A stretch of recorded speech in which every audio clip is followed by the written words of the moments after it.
Shalom, bon Erev Shabbat Vaïgash. Notre paracha raconte la descente en Égypte de Yaakov, de ses enfants, qui marque le début du premier des 4 exils. Nous avons l'exil d'Égypte, l'exil de Bavel, l'exil de Achour, et le 4e, c'est celui dans lequel nous nous trouvons maintenant, celui de Édom, celui de Rome. Et l'Égypte, le premier, était en fait le plus dur, le plus difficile des 4. Quand Yaakov va descendre en Égypte, il appréhende cette Égypte. Et Dieu lui dit, n'aie pas peur. Anochi ered imcha mitzrayma, ve'anochi a'alcha gam alo. Moi, je descendrai avec toi en Égypte, et c'est moi qui va te faire monter de là-bas. L'Égypte, qui est le premier des 4, était le plus compliqué, le plus difficile pour le peuple juif, pour 4 raisons. Premièrement, c'était avant qu'on a reçu la Torah. Les 3 autres exils suivants, on avait déjà la Torah, c'était après qu'on a reçu la Torah, on avait la force, Torah, c'est Oz, la puissance, l'enseignement, la manière dont on doit traverser l'exil. Alors c'était plus facile à supporter en Égypte, on n'avait rien comme Torah, et donc, en tous les cas, ce n'était pas connu de tous, donc il fallait affronter tout seul cette grosse difficulté. L'Égypte était aussi la première des exils. Quand on traverse une difficulté, une 2e, 3e fois, on est déjà habitué. On a déjà de l'expérience, on sait un peu ce qui se passe. Mais quand c'est la première fois, c'est la plus dure, la plus difficile. Et c'est effectivement celle de l'Égypte qui était la première. 3e différence, celle de l'Égypte, tous les Bnei Israël étaient concentrés au même pays, au même endroit.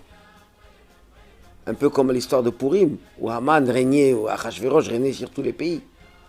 Mais tous les autres exils, on était dans des endroits difficiles, il y avait d'autres qui étaient plus faciles. On pouvait aller se réfugier.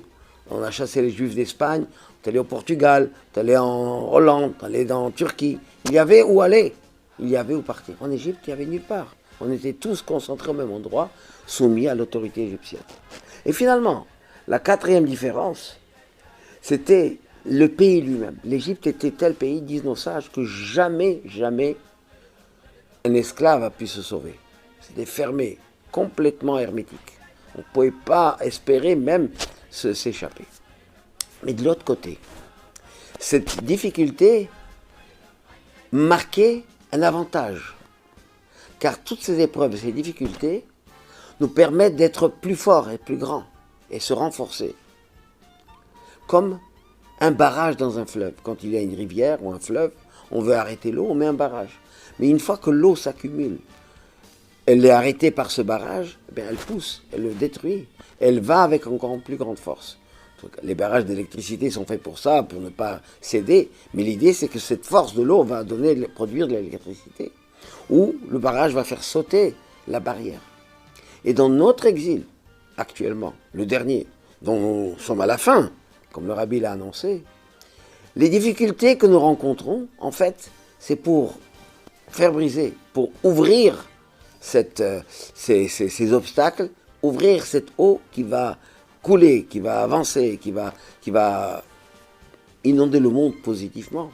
Car la venue du Messie est comparée à de l'eau qui recouvre les océans, on sera couvert, le monde sera couvert de connaissances divines. Donc notre dernier exil, c'est vrai le plus long, et peut-être le plus pénible. Mais comme le mot Mitzrayim veut dire Metzar, ou Égypte, fermeture, en hébreu, c'est une frontière, une barrière. Et quand on la fait sauter, alors là, l'eau jaillit et recouvre tout. Et bien, dans notre exil, nous prions Hachem ces derniers instants, où nous ferons des efforts, encore plus, parce que les obstacles, Dieu merci, aujourd'hui, on en a beaucoup moins qu'avant.